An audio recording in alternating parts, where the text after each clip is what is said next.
It's no secret that Los Angeles continues to face an emergency.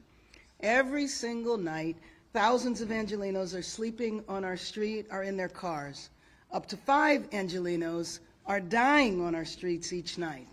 The crisis before us is a matter of life and death, and while we've made progress, there is absolutely much more work that needs to be done.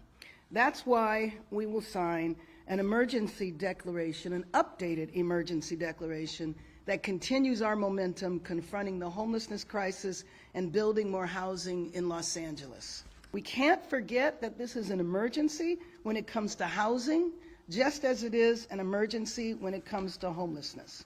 Added collaboration and coordination with the City Council in this emergency, we are taking a step forward in this fight.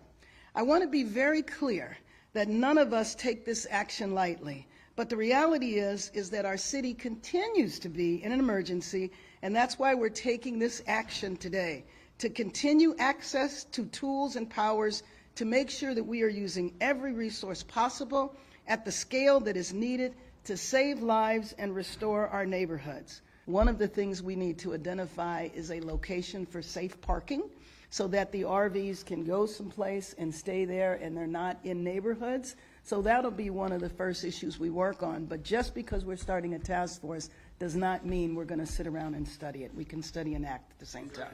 I might mention, too, that just right before we started this press conference, I was on a phone call with Tom Perez, former Secretary of Labor, who's just been appointed by the White House to be in charge of intergovernmental affairs. And we told him these are the issues that are front and center. It's great that we have an MOU with the White House. Now we need to breathe some life into that MOU.